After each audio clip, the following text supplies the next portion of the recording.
Hey, welcome to the next lecture in Writing in Psychology. Today we're going to mostly talk about generating research ideas and conducting literature searches. It turns out that those two things are very closely linked. To work our way in, I actually think it would not be a bad idea to pause this video and head over to another. This is a short clip that makes its way around this infographic to describe to you the basic, I'd say, tenets of the philosopher of science named Karl Popper. They tell you a little bit about his interesting personal story, and they give you a basic idea of how he came to be as a theorist, in that he really sought to work against things that he saw as pseudoscience. And his main kind of, at least his most well-known take on science itself, is that a good hypothesis should be falsifiable. If your hypothesis is so vague or so wide-ranging or so malleable that it can never be wrong, then you aren't doing science, you're doing what he called irrefutable pseudoscience. And the work of refuting that continues to this day, started long before Popper was even born. And so go ahead and have a look at that video. It'll come up for us in just a couple slides here yet again. Learning outcomes for us today are to work on a couple of the kind of overarching major goals designated by APA for a course like this and for the psych major in general. We're going to think about identifying and navigating psychology databases and some of the other sources of psychology information. The majority of navigating my favorite psych database within the grounds of A&M San Antonio are in a different video, so head over there if you're looking for how to do lit searches in PsycInfo.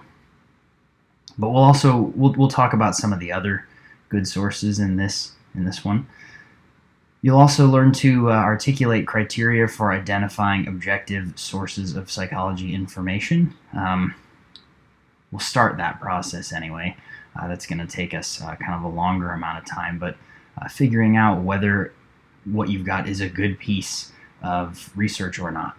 Basically figuring out whether what you've got is a good source or not.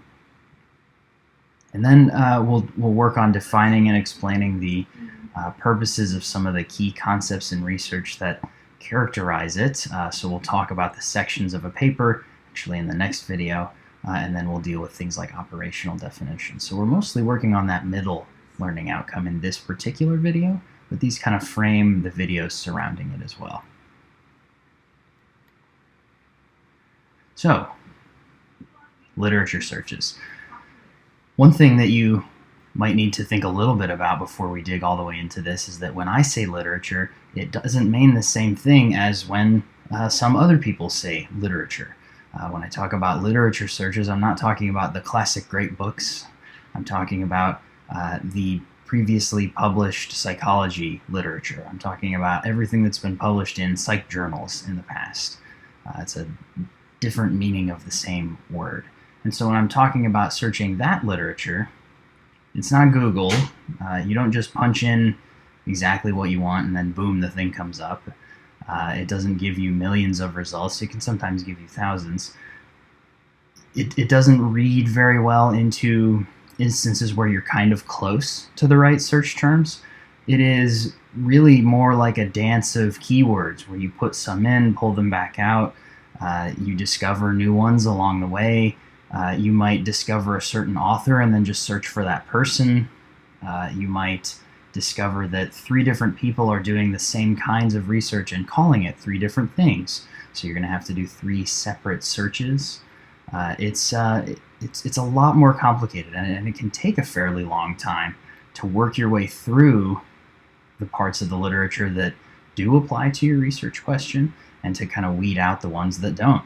It's challenging, and it is, especially at first, and like I say, it's a long process of figuring out what truly applies to the question you have. And so for it to not take an indeterminate amount of time, you have to have a clear idea of what you're looking for at the start. You can't really just, in the kind of the way we use Google, punch in some related words and see what comes up and see if you can like work your way around to the right Wikipedia page. It's not going to work that way. You've got to have a clear idea, and when I say idea, I mean research question. You've got to know what you're looking for, and if you start from that place, at least you'll probably end up after some amount of time finding some of the papers that you have in mind, some of the papers that you need. So we have to back up then a little bit. We can't do a good literature search unless we've generated a good research idea. So there's a couple different ways researchers do generate research ideas. Some people start from a kind of unsystematic place. They might have a spark of interest. They might have an insight. They might wake up in the middle of the night with a eureka moment, and that can be a generation of their research idea. Some people work from daily observations. Sometimes you're walking around and you see a particular behavior that a person does that you suddenly become really curious about. So that might give you an interesting and good research idea. Commonly held beliefs are another source of inspiration for psychologists. Those kind of like old sayings that your grandmother has maybe are sometimes things that are worth looking into for us. And so those are all sources of research ideas that, as I say, are relatively unsystematic. They're kind of sparks, they're moments, they're things that we figure out. You can also generate research ideas in a more rigid way, in a more information-based way rather than an inspiration-based way, and that is looking into past research or thinking deeply about or reading intensely about the theory of some area of psychology. It can also help you generate good research ideas. Of course, both of these methods can also cause you to generate bad research ideas. They all have their own pros and cons, I would say. You're more likely to do something more creative if you use an unsystematic approach, but you're also more likely to do something that won't work or doesn't matter. And if you use a systematic approach, you're more likely to do something that follows immediately from past research or theory and thus is relevant to the canon of that area of the literature, but it also might not be different enough to be interesting or important. It might be too much like previous studies, and your contributions will be to the movement of science forward will be small. You'll get us maybe like a tiny bit closer to the truth, but not the much larger leap that we could get from a more inspired idea. And it also still might not work. It's probably more likely that your idea will work if you use a systematic approach, but still not guaranteed. So if you're going to use a systematic approach, you want to use theory and past research, and you don't want to use bad theory and past research, because then you'll definitely generate a bad research idea. So you want to look into and look for good theories from the past, which are theories that predict behavior or explain behavior, are testable and are formalized, and as we said at the beginning of this, are falsifiable. Same kind of idea as testable. But if you're reading through a theory and it's kind of hard to figure out exactly what that theory suggests people should do, then it's not a very good theory. Likewise, if it doesn't explain things we know already that people do. If the theory seems so vague that it's not testable, not a very good theory. If it seems so malleable that it won't be falsifiable, then it's not a good theory. And if it's vague, or if it's just sort of not really fully described, we call that a lack of formalization. We're looking for really concrete explanations and predictions, because a theory can be kind of up in the clouds a little bit when we're talking about how the mind works or how people come to certain behaviors. It's always important to then go and define those behaviors. And if you haven't done that, then your theory is not very well formalized. So how many things here? All five of these things are interrelated. Good theories do them all. Bad theories, if lacking one, probably lack at least a couple others as well. So if you're going to generate a good research idea, make sure you're starting from a good theory.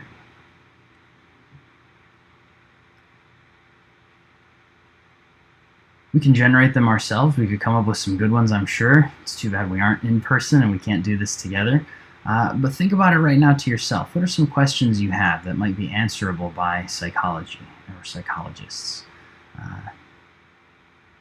What kinds of things do you wonder about the mind or human behavior? You'd be curious to know whether there's some research on it. And if there isn't, think about what kind of study you'd run to try to answer the question. Can you come up with any question that's so specific, so tight, that it could be answered by a single psychology study? It's hard to do that.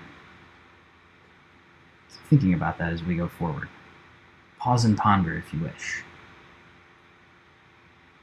Because once you've done so, it's probably the case that it's not the best idea you've ever had. When we generate brand new ideas, the first is rarely our best possible idea.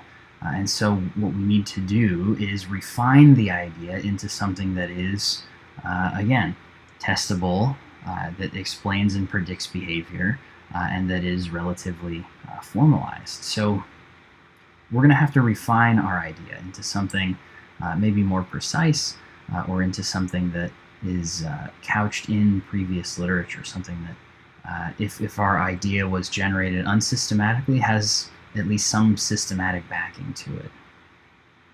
So to do that, we're going to perform a literature search. And let's use the research topic of learning styles. Let's say that the idea you generated was people have different styles of learning. And so we'll say that that is based on the inspiration, the unsystematic observation that some types of learning feel easier to me than other forms of learning. Okay, so we're going to take that idea and sort of use it as an example moving forward. By the way, learning styles roundly debunked. It's something that comes up all the time when people talk about teaching, unfortunately, that is not supported by the research. Some people do appear to have preferences in how they would like to learn, in the style they'd like to learn, but it is not the case that certain people learn better through different modalities than other people. For someone to say, I am a visual learner, is probably true, because we are all visual learners. But that person is also an auditory learner. I was about to say a double negative. They aren't not an auditory learner, but yes, they are an auditory learner. Anyway, that's a whole other topic. We'll leave that aside for now. Move forward with it as a research idea, though. So what we're going to need to do to start off is search the literature in a specific and pointed way. So one thing you could do is open up a second window and follow along as we sort of think this through in this video, or develop your own search and work on that alongside this process as well. But the first thing you got to do is select keywords, or you could think of them as index terms if that makes more sense to you. So if our idea is learning styles, we're definitely going to use probably just learning styles. We know those are two keywords that are all over the place. We could probably also use like classroom. Maybe the word teaching would be helpful. What else? Maybe you're generating some. Maybe you're yelling them at the screen. That would be cool if you're so excited about a lecture of writing in psychology that you yelled at the screen.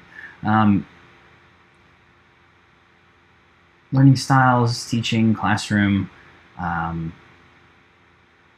maybe forms of learning in quotations. It would take me a little bit of looking around in the literature to figure out whether there are other keywords.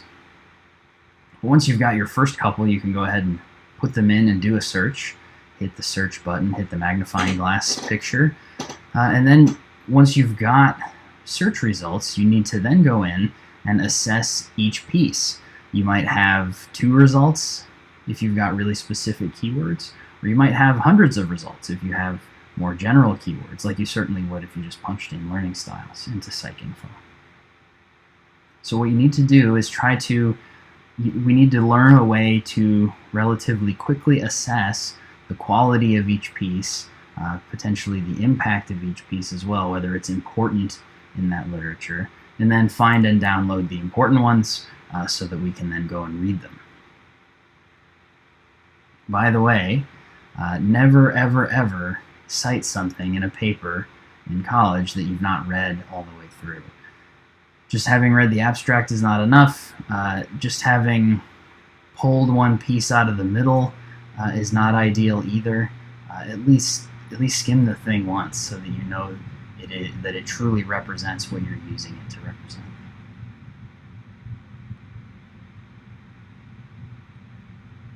Okay, we already generated these. Oh, it looks like I had them already. Okay, so visual, auditory, and kinesthetic, nice.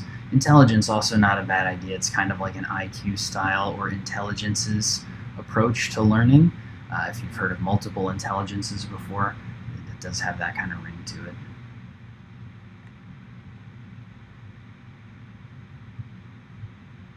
So then we need to go and do the search, right? So you probably know some of these tools already. Did you know that Google has a Scholar function? It's scholar.google.com. When you go through there, you are only going to get academic responses, academic search results. You need to do a little bit of careful culling of that list to make sure that you're getting truly good things, because it's Google, it'll pull in a little more.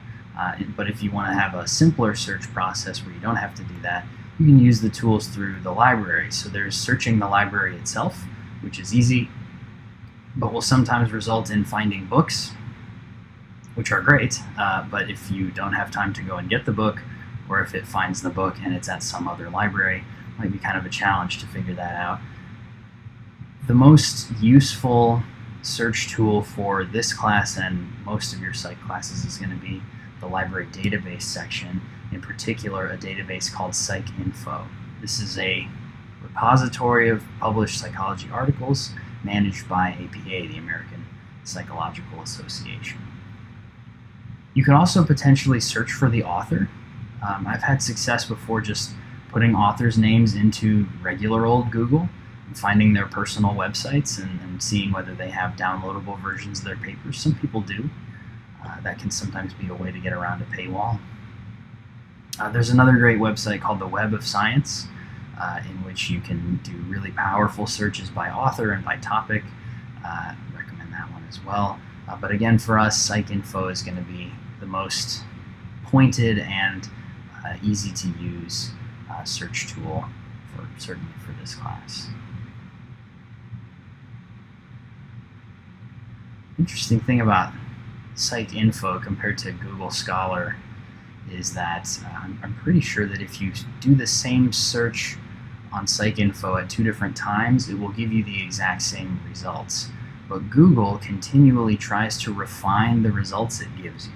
So if you search for the exact same terms a week later, Google uses what it knows about the last time you searched for those terms, what you clicked on, and everything you've searched for in between those 2 times to try to refine the list it gives you. So it's hard to conduct the same search over and over, which can sometimes be necessary. Let's say you punch in all the relative terms for learning styles and it's 10 pages of articles, so it's 100 articles. Well, you're not going to you're not going to go through and download all of the ones you want out of that list in your first 1 or 2 hour session doing your literature search, so you're going to need to be able to find that list again. Well, in PsycInfo, if you put in all those search terms exactly the same way, you will find the exact same list. So you could skip to page 3 and start there on day 2. In Google Scholar, if you put in the same terms, you get a totally different set of results. So you won't know if you've captured everything that you would have had you worked it all the way through on the first day. So another reason to recommend sticking with PsycInfo. Remember that if you've never heard of PsycInfo, there is a whole other video that discusses how to use it, and that's one of the things we're going to hear about from our visit with the psychology librarian coming to this class, and a link on probably this same page very shortly. One other quick note about PsycInfo is that it should enable you to bypass any paywalls. And I bring that up to say that you should not have to pay for any research article, especially as long as you're a student at A&M San Antonio, or a student in most colleges around the country. So if you've got an article that you're looking at that you want, don't pay for it. Don't pay the $20 fee. The university has subscribed to all these services so that we don't have to pay for those things. If you move your way back around and find the article through PsycInfo specifically or through some other resource of the library, you should be able to get free access to the PDF. And if you really can't find it there, you could try the author's website. You could try their, to see if it's linked through their CV or if it's posted on their ResearchGate page, which we'll talk about in a second. Or very last ditch, you could email a librarian or email me, and we'll do our best to get you the article you need, the article you want, without anyone having to pay extra for it.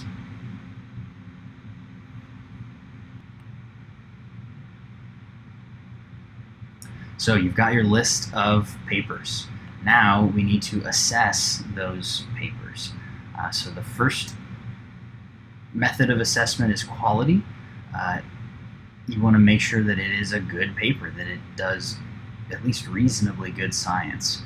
And there are many, many ways to assess quality, and most of those are things you'll talk about when you get into research and statistics too, or even beyond there. But for now, we can adopt two rules that give us really strong quality. It's like a strong sieve of quality, where if you only look at articles that are peer-reviewed, then you'll be looking at things that at least have been vetted by somebody, and you only look at articles that have been published in the last 10 years, I'll say, then you'll have everything you need to kind of have a basic guarantee that you're citing good stuff for this class and your others. You can check a box on PsycInfo that says peer-reviewed to ensure that you get all good stuff, and I recommend doing that on every search you do. The other thing you want to try to assess is impact. Has this paper been cited at all? Does it affect the field around it? Is it a participating member, an impactful member of its literature?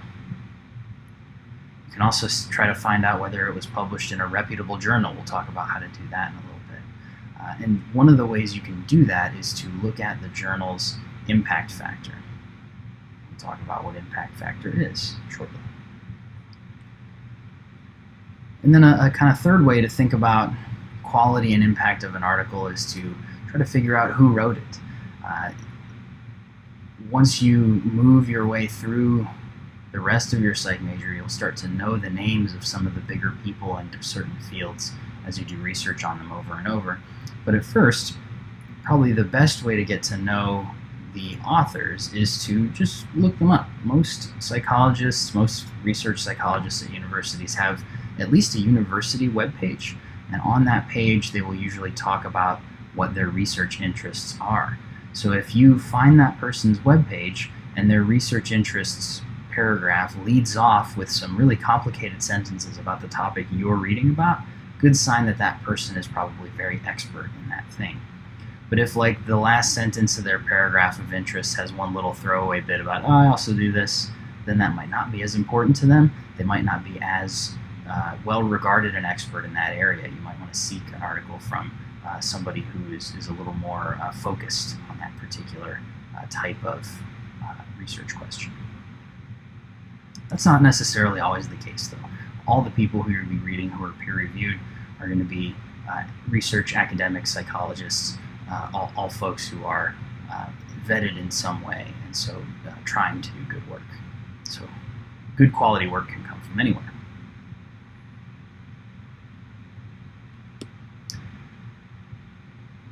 Whenever you see an article, just have a Google Scholar example here, it'll show you the title and the year published critically. You should also be able to find the journal it's published in relatively quickly. Can't quite tell here. This one is published in Teaching of Psychology. See the teaching of art. you'll usually get some kind of link to related articles, and then also a measure of how many times that article has been cited. You should be able to see both of those things on Google Scholar and on PsycInfo. Actually, all 5 of these things. So you have some of your measures of impact and quality right away. And then it's one easy step further from there to just go ahead and Google the impact factor of a journal. I don't recommend using impact factor as like the end-all be-all measure of whether that is a good article or not. It is a relatively decent shortcut, especially before you get to know all the journals and get to know which ones you do respect and which ones you respect maybe not so much. But what you'll end up seeing is things like this, where Teaching of Psychology, because it's such a specific journal, doesn't have a very big impact factor. And so you have to weigh that in when you assess the impact factor of a journal too. So it sort of gets complicated fast. If you're looking at, say, the impact factor of a big, giant journal like Psychological Science, it will be huge. Part of the reason for that is because it's such a wide-ranging journal. But if you look at the impact factor of here, like a really specific and pointed journal, it's naturally going to be a little bit lower. So use these. I'll ask you to report them on assignments going forward, but remember that they're not the only possible measure of quality. They're just kind of a shortcut for us for now.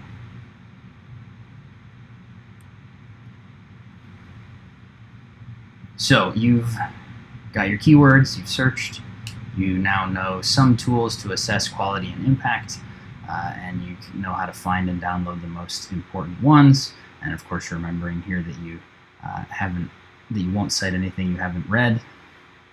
Let's add one more step to that list of tasks, and that's going to be to integrate your results into new searches, and eventually your manuscript, and of course most critically your understanding of the topic, your mind itself. But backing up a little bit to the first one of those, when you get some search results, they will all have keywords listed as well, especially in PsycInfo. Once you click on them, you'll see all their keywords, and that might give you good ideas to go forward to use other keywords. There's all kinds of other good stuff in PsycInfo. When you go into an article, everybody's name is a link, so you could click that and just see all the stuff published by that person. You could click the keyword and see everything with that keyword, or you could paste it into your search box and add it to your other keywords. All kinds of good options there.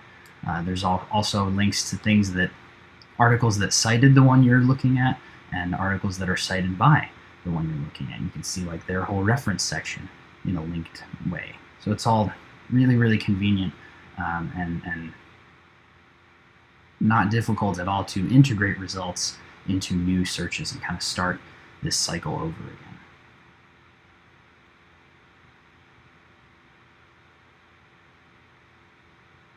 Another reasonable idea when you're trying to search a new literature might be to look up a specific person. Maybe you've noticed in your search of PsycInfo that one person comes up all the time. So you might want to go find that person's departmental website. You might be able to find their professional website, and in that you want to look for a link to their CV. Psychologists, academics don't use resumes, we use CVs, and they're usually posted publicly, and they list all of our publications. So if you wanted to see all the work somebody's done, easy to do, go and find their CV.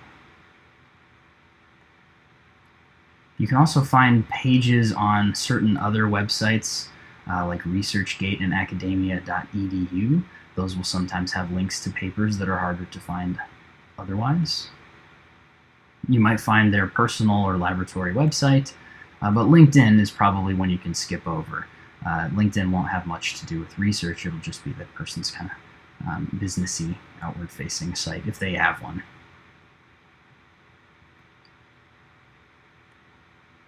Maybe even one other place to search might be, as I've already kind of mentioned, the reference section of a paper.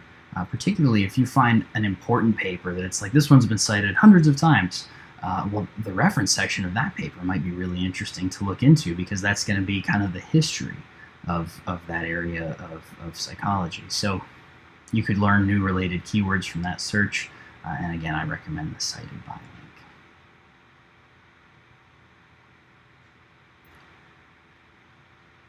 So you're going to use these skills in writing in psychology specifically, because we're going to talk through a couple of published literature reviews over the next couple of weeks, and you're going to zoom in and focus on one of those and turn it into the sort of jumping off point of an idea for your own literature review, which is your final paper.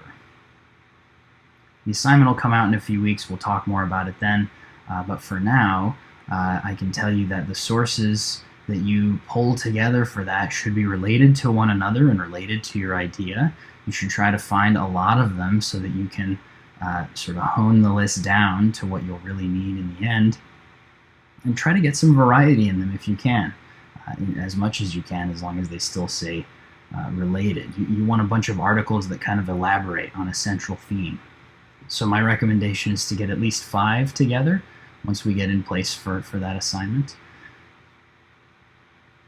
One of those papers should be another lit review, probably or not another lit review, but rather maybe the one that we discuss in class.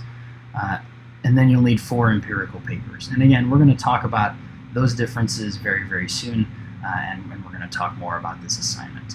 But just use this for now as kind of an understanding and something you could go back to when we get to one of our first major assignments in a few weeks.